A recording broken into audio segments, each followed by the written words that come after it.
Handa na umano ang lahat para sa paglibing kay dating Pangulong Ferdinand Marcos sa libingan ng mga bayani sa Taguig sa Setyembre 18. Ito ang isiniwalat ng anak ng dating Pangulo na si dating Senador Bongbong Marcos.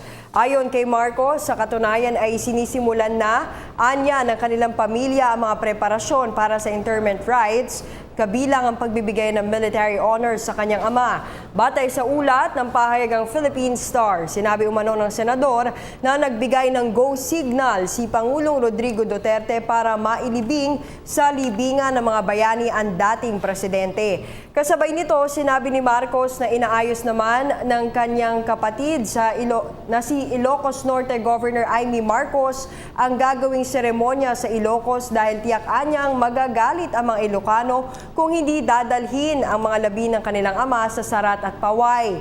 Matatandaang matagal nang iginigiit ng pamilya Marcos na mailibing sa libingan ng mga bayani ang dating Pangulo, ngunit mahigpit itong tinututulan ng mga iba't ibang sektor, kabilang na ang mga biktima ng martial law.